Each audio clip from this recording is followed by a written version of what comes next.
Hello, everyone. We will just take a moment to get everybody in. Might be a nice small group tonight. Lots of things going on. Okay, we are going to get started. We acknowledge that ONLIT's work takes place on the traditional Indigenous territories. We acknowledge that there are 46 treaties and other ingredients, and other agreements that cover the territory now called Ontario. We are thankful to be able to work on this land, and we are thankful to First Nations, Métis, and Inuit people for their care and teachings about the earth. This acknowledgement reminds us of our responsibilities to our relationships and the ancestral lands on which we learn, work, and live. Again, tonight, just like in previous weeks, we do have a prize for those of you who are able to make it and stay to the end. We are giving away another copy of the IDA Perspectives on Language and Literacy 75th anniversary issue. Of course, with the postal strike, you do need to be a little bit patient on when we will get it to you. But this is a really wonderful issue. There's a lot of great articles in there. I mentioned last time about those how-to articles. It's not just theory, it's theory and practice, and also the theory into practice, which is really handy for teachers. Here's our plan for tonight. We are going to begin with a review of our last session, just like always, and then jump into those key takeaways for sessions 9 and 10, chapters 9 and 10. And then we will take a little bit of time to break out into groups, depending on how many we have tonight, thinking about ways that we could brainstorm some ideas of how we might support this Strive for 5 framework in our classrooms as well as at home. So thinking about last session, we talked a lot about this question continuum. Similar to other continuums out there, this one moves from concrete to abstract and provides cues for educators to promote higher order thinking with their students. The continuum is broken into 4 different levels. We have level 1, where you would be naming or seeing what you're doing, focusing on a whole object or an action. Level 2, where you would be describing, maybe describing how something looks or how something moves, and you might focus on a selective part or of an object or an action. Level 3 is moving into that higher order thinking now, thinking about our inferring skills and using those language skills to retell experiences, restructure perceptions, focus on inferences, judgments, opinions, and past events.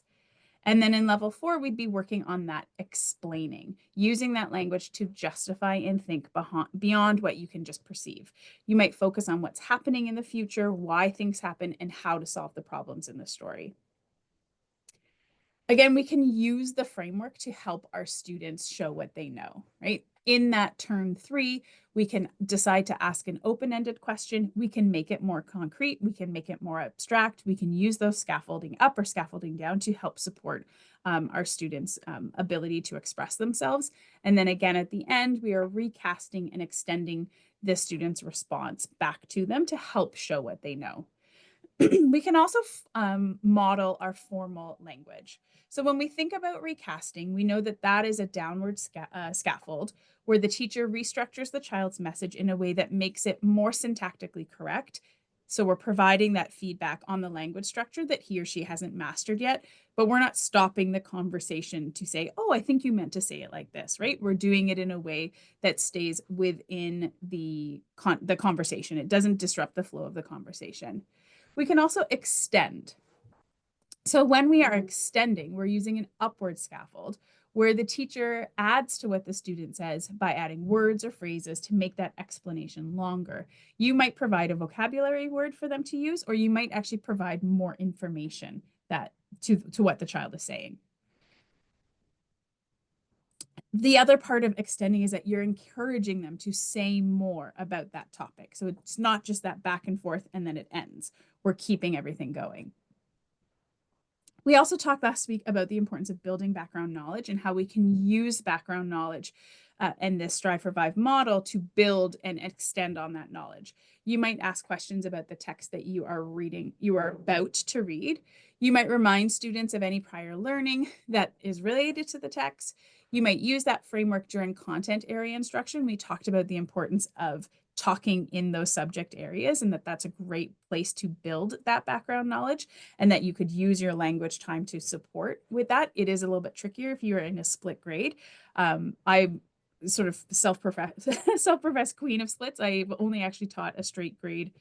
This is now only my second time in 18 years of teaching. I did a lot of split grades. And borrowing from those other subject times is key if you want to get it all in. We can also integrate that content, like I said, into that literacy and really thinking about how the two can be used together to help support all of that learning. So moving on to chapters 9 and 10, they were short and sweet chapters. So we might actually be a little bit quieter. We might have a little bit less to talk about tonight because the chapters are a little bit shorter. But before we jump into that, I just wanted to give some space to, if there's anybody who had any successes that they wanted to share from the past 2 weeks, please feel free to turn on your mic or just pop anything in the chat. If you tried Strive for 5 model, if you were working on tech sets, anything that we've talked about, just give you the space to do that. So key takeaway number 1, family school partnerships build cooperation, collaboration, and open communication between teachers and parents. When students have Strive for 5 conversations at home, they complement the conversations you are having with them at school and further boost their language comprehension. So when we think about building that communication between home and school, we know that that is really, really important. I think in the past, I may have underestimated how important that was until I started teaching kindergarten. And a lot of the times in the community where I work in, there was a lot of parents at that gate, and we had that ability to have those quick little conversations about their day. And I underestimated how much that connection could really benefit my students by what they're doing at home. So how you engage and encourage parental involvement will depend on your community, right? It's important to be cognizant of the limitations that some families have on them due to work and family commitments and circumstances that are often beyond their control. That being said, encouraging family talk is very important. So this year, I made it a point to, at the beginning of the year, to include in my homework policy, which is actually that I don't have homework in my grade 1 class, that really the best thing that they can do is spend time as a family talking to each other. That is just such a great way to build those foundational language skills that I am then going to need to help them to learn how to read and write. The quantity and the quality of the conversations do matter. And we know, and this is related in the text, that the quantity of words is especially important for toddlers, and the quality of conversations is more important for preschoolers and kindergartens. It's also really great to communicate to your families that this can occur in any language. It doesn't have to solely be in English, that if they're having these quality conversations in their home language, that is also beneficial to their overall language development. When we're conversing with kids, we are enhancing their knowledge, excuse me, of their family and social world. So if parents are having these conversations at home, they have the ability to teach them about their own families and their social communities. They can help them increase their vocabulary and that they would encounter during their daily routines at home. They can provide models of mature language of their families in their home language and dialect. And also it builds trust with that caring adults, that they'll guide them and offer them feedback. When we are promoting Strive for 5 conversation with their family, we do need to take a few steps. And the book really does clearly outline some of the steps that you might want to take. The first step that they have is that explain that talking is teaching. It might not actually be evident to all parents that asking their children open-ended questions and engaging them in conversation benefits their language development, as well as their social emotional development. You can remind them this that you're providing them with that rationale as to why you should be doing this at home. So I tend to use my students' agenda in a couple of different ways. And one of the ways is to engage parents in that conversation. So I will include things like reminders of library day or that we have phys ed the next day, but I also have the kids write questions that are related to the learning that they did that day. So as you know, I'm doing social studies right now, which in grade 1 is roles and responsibilities. And we've been learning a lot about what they have to do at home versus what they have to do at school. And sometimes we'll ask questions like, what is something I'm responsible for at home? We've been talking about timelines, which is part of the curriculum. So we've asked questions like, when did I first learn to walk? When did I first learn to talk? It gives parents something to talk about with their kids at home. We also think about how we can provide parents with that idea to have a conversation with the kids beyond how was your day, right? So when we think about, sorry, I'm getting ahead of myself. They also give suggestions in the text about those sentence starters, right? Setting up a messaging prompt system. My students, my children in my family are part of a Durham region, and Durham region uses Remind. Remind is a great app that is really easy for teachers to use to set out something. My school board uses Edsby. It's a little bit finicky on my end, but that's another great way you could provide prompts if you're not using an agenda. If you use a newsletter, you could also send something home in the newsletter. One of the suggestions in the book was to provide a link to one of the read-alouds that you might be doing and maybe model in of how you might read that read aloud, how you might stop and reflect and engage with that text. Those are all things that could be provided to the parents so that they understand how to provide those open-ended questions for their families. One thing they suggest in the text is for step 2 is to set the stage for success by unplugging and tuning in. And when I read this first as an educator, I'm like, yeah, that makes sense. But when I read it as a parent, I'm like, whoa, whoa, whoa. I don't think you mean to be telling me how to raise my family. So there is a fine line here that you do want to walk, and maybe not coming right out and telling your parents to like turn off their devices. That's not going to necessarily go over well. One of the things that we did at my school last year is we did have a family literacy night. And again, we just sort of modeled the importance of having these conversations and gave ideas of how you might engage in purposeful talk at home. In my own household, we often ask our kids how they were helpful that day. Who did they help? How did they, support it? How did they show kindness? Those types of conversation starters that are open-ended can lead to Strive for 5 conversations at home. You can also just come right out and model it for them. Explicitly teach them about the importance of a 5-turn conversation. Again, doing that through the newsletter. You can model it at parent-teacher interviews, those family literacy nights like I just talked to you. I know some parents, some teachers do send home videos modeling things for their families. Like they might model how to decode words, or they might model how to complete an experiment through a video. There's nothing wrong with modeling a conversation either to their parents, right? Some parents would really maybe appreciate that. Thinking about, again, you want to make sure that you focus the idea that the conversation starts with an open-ended question and that there's an elaboration of some sort about what they say. I do like to do this by starting with my home reading and providing families with prompts to ask their kids while they're reading at home together.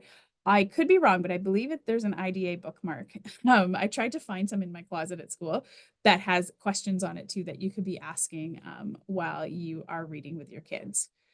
Step number 4 would be to provide practice opportunities, again, with that support. If you do send homework or you have a home reading program, then you could send a small passage home for families to read together. And you could include the stopping points and the turn and talk prompts, right? You could, ideally, what you're wanting to show them is the importance of active listening with open-ended questions, and you want to extend and elaborate, right?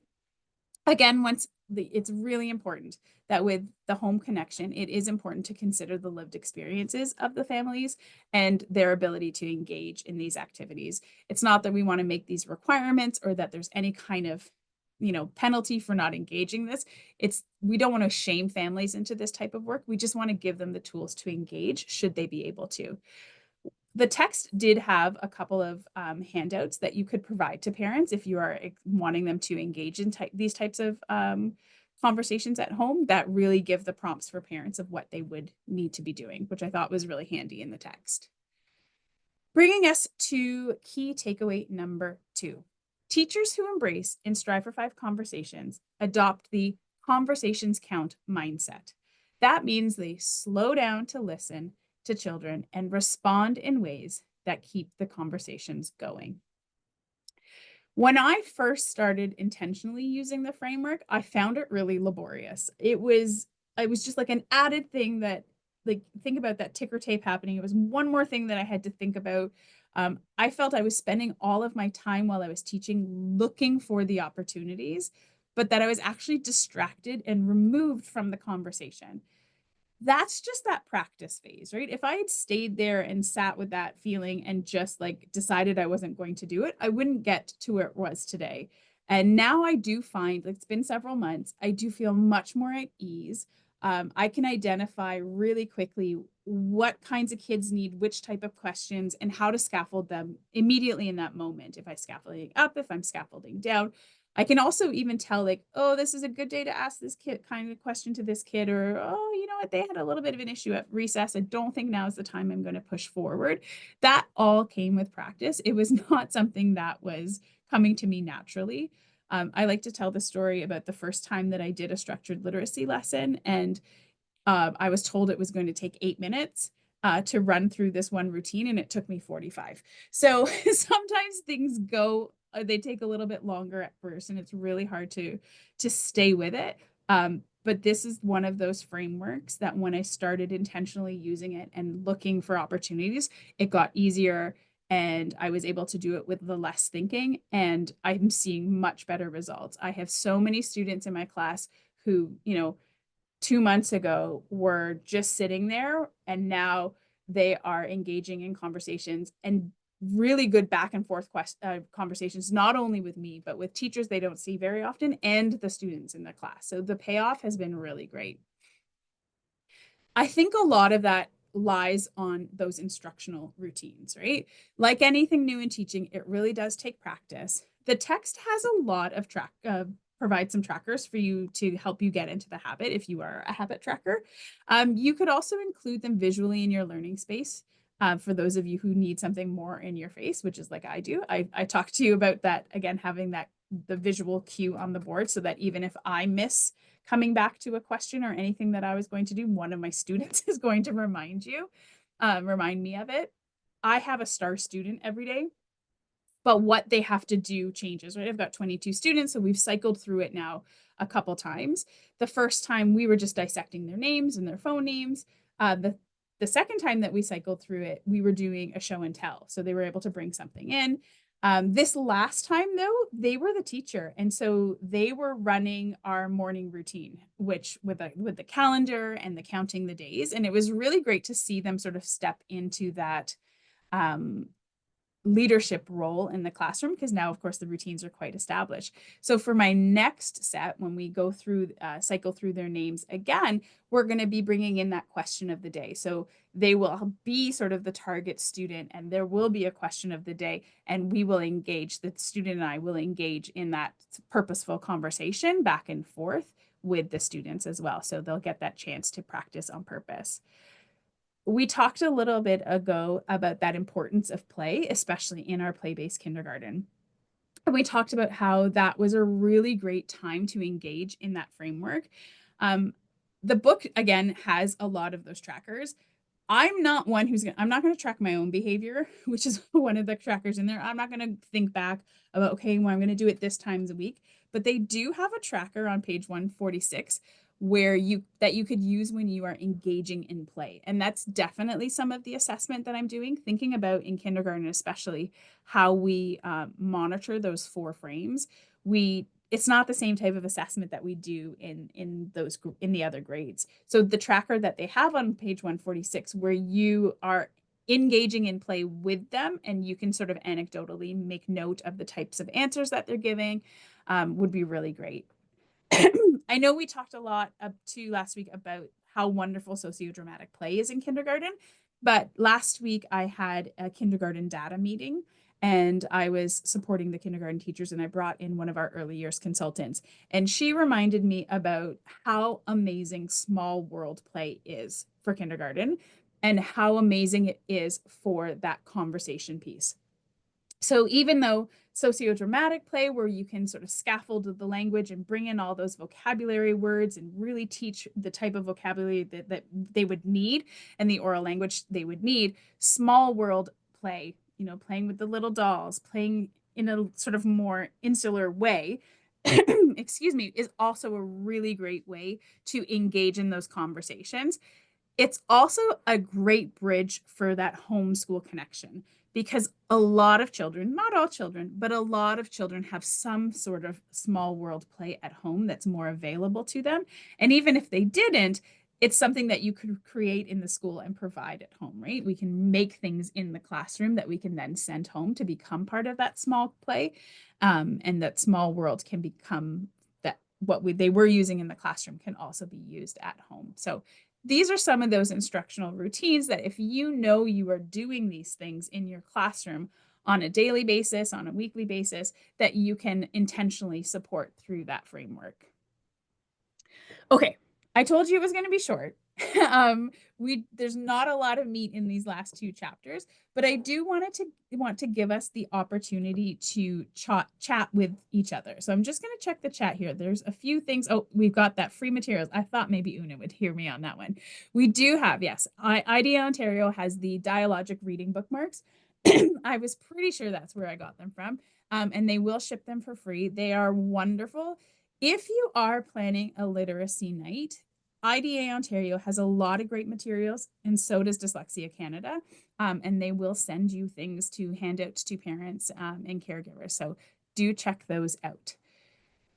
When we get into our breakout rooms, the idea that we are going to be looking at is, can we brainstorm by sharing some of the things that we are already doing so that they're all in one place? So again, thinking about our breakout room norms and holding space for this idea that, we all contribute in our own ways and that we want to engage critically with the content, and that we are all here to just learn from each other. What we'd like to do is to discuss some ways that you have, or you plan to engage in the framework in both the school or home context. So the idea that you would maybe share with us some ways that you are doing it at school, or that you're promoting these conversations to take place at home. So we're going to put you into these groups. I believe that we got the chat. There we go. We've got the link to the presentation in the chat. And we'll probably just do maybe like 10 minutes. Again, we'll hold space at the end in case there are any questions. But just to give you some times to chat with your group, and you can capture your thinking on the slide. Welcome back. Now, I know we haven't done this in previous weeks, but I did want to just sort of share what you guys have been doing, because they are so awesome. And I think it's worth going through. So I don't know which group was which, but you can see here, like, again, yeah, if we're looking at that homeschool connection, right? That story time at home. A lot of families are already engaging in story time at home.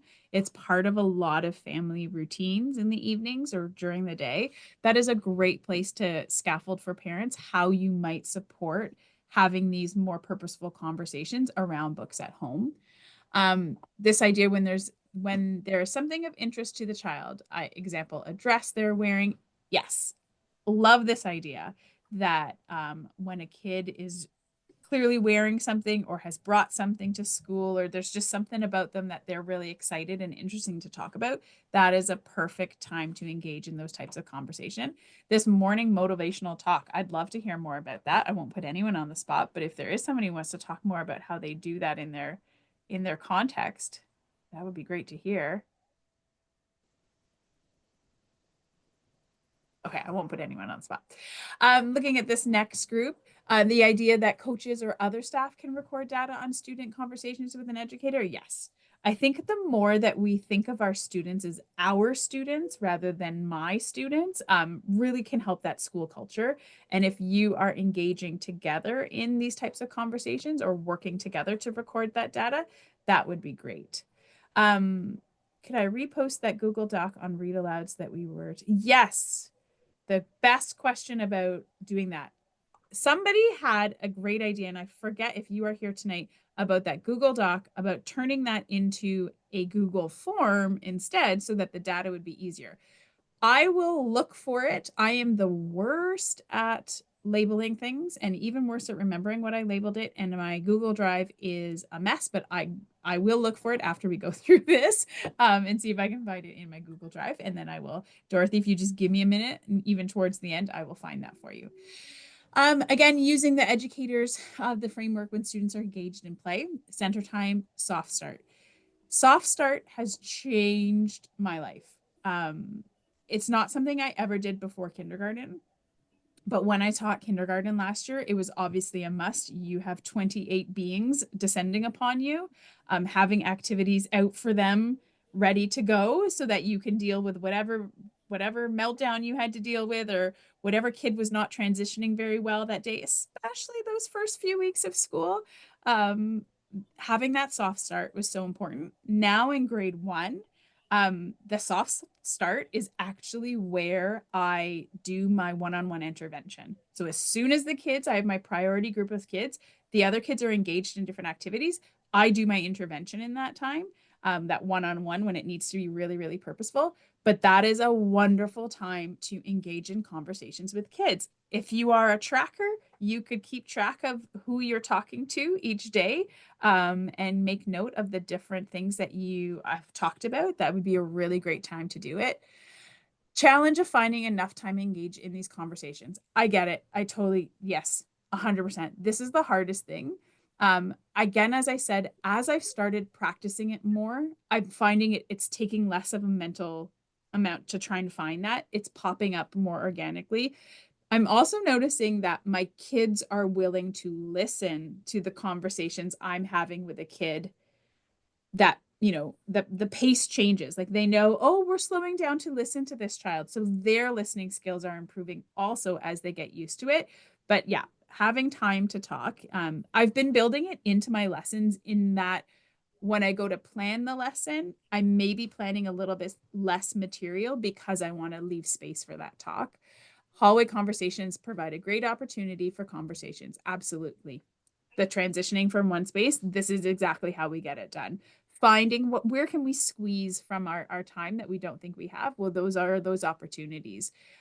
Those hallway conversations too. If you've been at your school for a few years, what a wonderful way to have a conversation with a kid that used to be in your classroom, right?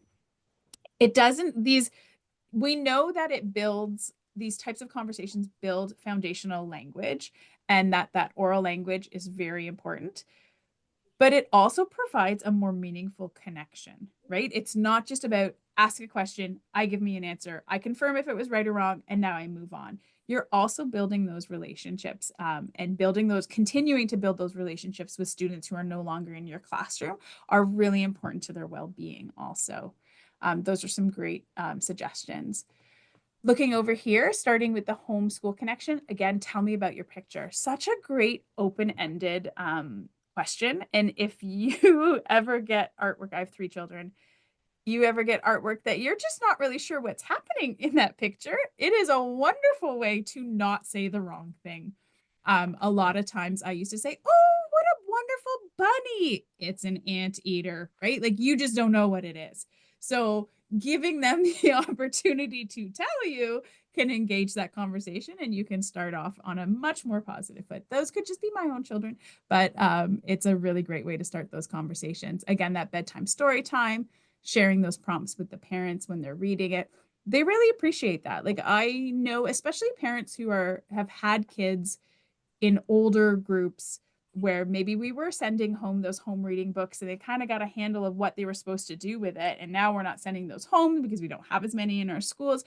They want to be supportive and they want to continue your program at home. Giving them the prompts of how to engage in purposeful talk with their kids around books is really important.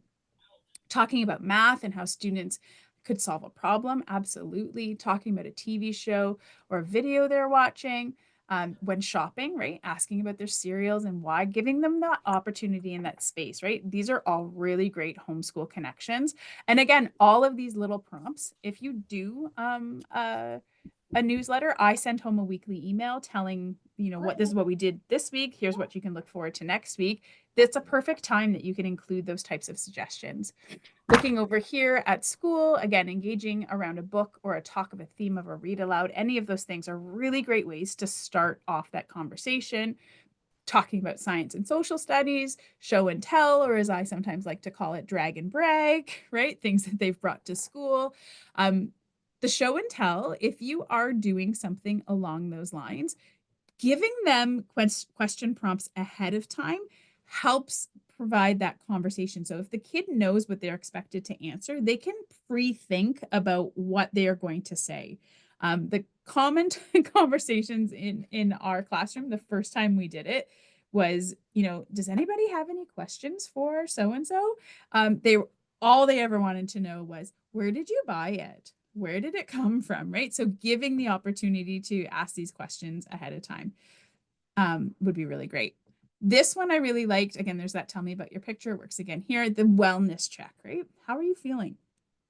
How did that go for you? Those types of things. You just came in from recess. How was recess today? What was going on at recess? Did you tell me something you made at recess? It's a great time to check in on their well-being. The what do you notice and what do you wonder, right? Those are great open-ended questions that are really great at supporting kids. So these are all there for you. Feel free to make copies and pastes as well. Maybe we can work on getting it into some sort of document as well to share back after the series is ended, putting them into a slide deck or something, because these are really wonderful suggestions. So thinking about just looking into your chat there, totally agree about the importance of building relationships as a great outcome for Strive for 5 conversations. This reminds me of Duke's active view of reading. Yeah, and models that put active self-regulation, which includes the motivation and the engagement, absolutely, at the beginning of the learning process. A conversation is such a powerful way to engage and motivate. This is absolutely true, right? One of the things that I've been doing a lot in my class, as part of our oral language routine, is this, which one doesn't belong? And there's 4 pictures, and one is quite obviously different than the other, and the others are a little bit more subtle, but there's no right or wrong answer. And so the kids begin with which one they think doesn't belong, but then the conversation gets deeper and deeper, and you can engage with them. Well, tell me more about that. Well, what have you thought about it this way? You can, even though it's something concrete like a photo, you can still have that conversation going. Thinking about wrapping it up, right? What are our final thoughts here? The idea that the Strive for 5 framework, it rests on the idea that if we extend our conversations to 5 turns, we can accelerate that language comprehension and those literacy skills. When we stop it just after that 3rd turn, we are preventing the opportunity to go deeper with that conversation. We can't model as deeply, and we can't extend their understanding into that abstract thinking. Using that 3rd turn to scaffold in the way that we need to, which is what we could scaffold down for those students who may need support in accessing their knowledge or expressing their knowledge, but we can also scaffold up for students who are ready to extend their understanding as well as that ability to express themselves. One of the things in my grade 1 class that was quite evident is I do have 4 students who are very, very accomplished readers, but expressing their understanding is still not something that they are doing without a lot of prompts. So we're using these upward scaffolds when we're talking about what we're reading to really help them express and understand that comprehension of these words that they're very easily decoding. We talked about Hollis Scarborough's reading rope from 2001 and how the framework supports the upper strands of that rope. It provides the background knowledge. It allows you to teach the vocabulary that you need. It provides the ability to discuss and model language structures. We can move through questioning into that verbal reasoning. And of course, we can improve their literacy knowledge, the concepts of print, the genre, all through these through the framework and by asking targeted questions about these things. I'm going to go back 1 slide. That in essence is the book, right? When we are thinking about Strive for 5, we've had 4 wonderful sessions. The concept is simple, but the application is where you are able to really tailor it to the needs of your students and push forward. With that, before we close off, I wanted to just give the opportunity. Are there any questions? Are there any lingering things that you are wondering about or wanting more examples of to help you in your journey in having these conversations with your kids? Or, some of you might be literacy coaches and supporting your educators in having these types of conversations. So this comes to us from the head office of ONlit. We are not sure if our emails are getting to you. I think MJ has just posted in the chat there a little Google form to let us know if the emails are reaching you.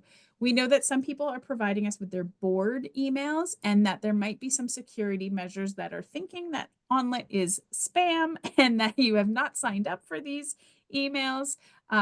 So please take a moment if you can to fill out that form to help us figure out if there is an issue or how we might do with that issue, what we might do to help solve that issue.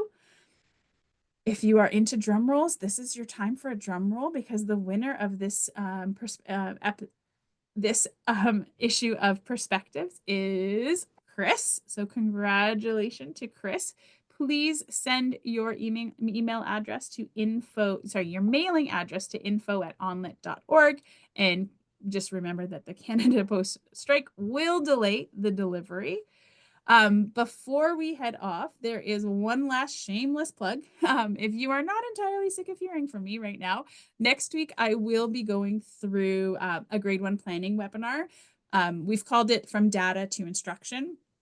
I'm going to be sharing with you how my diagnostic and my Acadian, so my universal screening data, had informed my instruction. So how I took that data and I made my long range plan, how I made my literacy block, and really walk you through some of those steps in terms of the thinking that I had, as well as the progress monitoring that I'm doing. So if that is of any interest to you, it will be grade 1 focused. But I will say that if you are in kindergarten or you're in grade 2 or anywhere sort of, if you're just curious to see how somebody might take this type of data and use it to inform their instruction, it really is applicable to a lot of people. I just want to say thank you so much. This has been really fun. I know it's been a nice little small group these last 4 sessions over the past of the 2 months. I really do hope that you have enjoyed the book club format and this book study format, and that you did enjoy the book. If you are a fan of this book, this whole series of the Science of Reading and Practice series have been, in my opinion, really great. They're quite accessible to teachers. There's a lot of actionable stuff in there, things that you can do the very next day. So do check out some of the other ones. I know that we have done the 7 Mighty Moves. Kate Wynn, of course, has talked about a few of these different books on the Reading Road Trip podcast. But, you know, I'm always humbled by educators who are willing to give up their own time to spend time on learning so that we can support all learners in this province. And so I just want to say thank you so much for taking the time and coming out. I'm happy to stay here for a little while if anybody has any questions. But it was so great to have you come out week after week, and I wish you nothing but the best for the rest of the year. It's 18 days of teaching, so good luck, because we do know how it gets as we get closer, but thank you so much for coming.